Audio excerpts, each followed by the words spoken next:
আমার আশেপাশের কিছু মানুষ আমাকে নিয়ে অনেক বেশি জেলাস। আসলে আমাকে নিয়ে তারা কেন এত বেশি জ্বলাপোড়া আমি সেটা জানি না, বুঝতেও পারি না। তো হ্যালো এভরিওয়ান, আসসালামু আলাইকুম। আপনারা সবাই কেমন আছেন? আশা করি আল্লাহ তাআলার রহমতে সবাই ভালো আছেন। আপনাদের দোয়াতে আলহামদুলিল্লাহ আমিও মোটামুটি ভালো আছি। যেমনই থাকি না কেন সবসময় বলি আলহামদুলিল্লাহ। চলুন অনেকদিন পরে আপনাদের সঙ্গে কিছু কথা শেয়ার করি এবং একটু গল্প করি। হোয়াটসঅ্যাপ, মেসেঞ্জার, ইনবক্স সবকিছুতেই আপনারা আমাকে কমেন্টস করে করে পাগল করে ফেলতেছেন যে আপু আপনার কি হয়েছে? আপনি রেগুলার ভিডিও আপলোড করেন না কেন? আপনাকে অনলাইনে কেন পাওয়া যায় না? কি আর বলবো, আত্মীয় যদি শত্রু হয়, ঘরের মানুষ যদি শত্রু হয়, বা আপনার একই বাড়ির মানুষ যদি শত্রু হয়, তাহলে সেখানে কি টিকে থাকা যায় না ভালো থাকা যায় বলেন তো? অনলাইনে আমাকে যখন অল্প স্বল্প মানুষ চেনা শুরু করলো, আমার অল্প কিছু ফ্যান ফলোয়ার হলো, বা আমি অল্প স্বল্প করে কিছু টাকা আর্নিং করতে শুরু করলাম, সেই সময়ই মানুষ আমার পিছু লাগলো, মানে শত্রু তৈরি হয়ে গেল।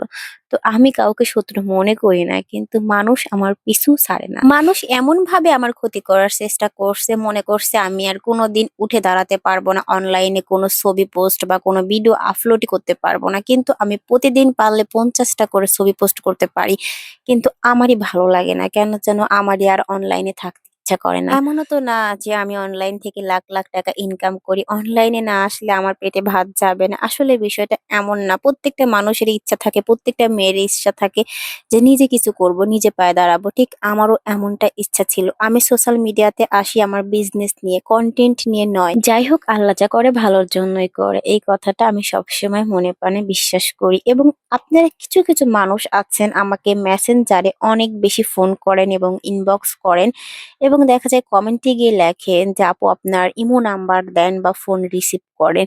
এ ধরনের কমেন্ট করবেন না। আপনারা ভিডিও দেখবেন, সুন্দর মতো গঠনমূলক কমেন্ট করবেন, বা মেসেঞ্জারে এত ফোন দিবেন না। আমি আমার মেসেঞ্জারে ফোন কখনো রিসিভ করি না। তো আমি এত সময় যে সকল কথা বললাম, কথাগুলো শুনে হয়তো অনেকের মনে অনেক রকম প্রশ্ন জাগতে পারে, কিন্তু আসলে কথাগুলো আমি সবাইকে মিন করে বলি নাই, কিছু কিছু মানুষকে মিন করে বলছি। কি আর বলবো, যে মানুষের অতীতে কলঙ্ক আছে, এবং যে মানুষ মানুষকে নিয়ে বেশি সমালোচনা করে, মানুষকে বেশি পচানোর চেষ্টা করে, সেই মানুষটাই কিন্তু দিন শেষে বেশি পচে। একটা কথা মনে রাখবেন, আল্লাহ ছাড় দেয় ছেড়ে দেয় না। আপনি বিনা কারণে মানুষকে বেশি পচানোর চেষ্টা করবেন, মানুষকে কাজ করে দিয়ে, এটা দিয়ে ওটা দিয়ে, জিনিস দিয়ে আপনি আরেকজনকে পচানোর চেষ্টা করবেন, হ্যাঁ মনে রাখেন এটা কিন্তু ওই উপরে একজন আছে, সেও কিন্তু দেখতেছে আপনার পরিকল্পনা, সেও কিন্তু সঠিক বিচার করবেন। যাই হোক, আজকে মনের কষ্ট থেকে অনেকগুলো কথা বলে ফেলছি, এবং আপনাদের অনেক অনেক কমেন্টস, আমাকে নিয়ে অনেক অনেক প্রশ্ন ছিল, তাই কথাগুলো বলে ফেললাম। তো কেউ কিছু মনে করবেন না, আর যদি কারোর মনে কষ্ট দিয়ে কথা বলে থাকি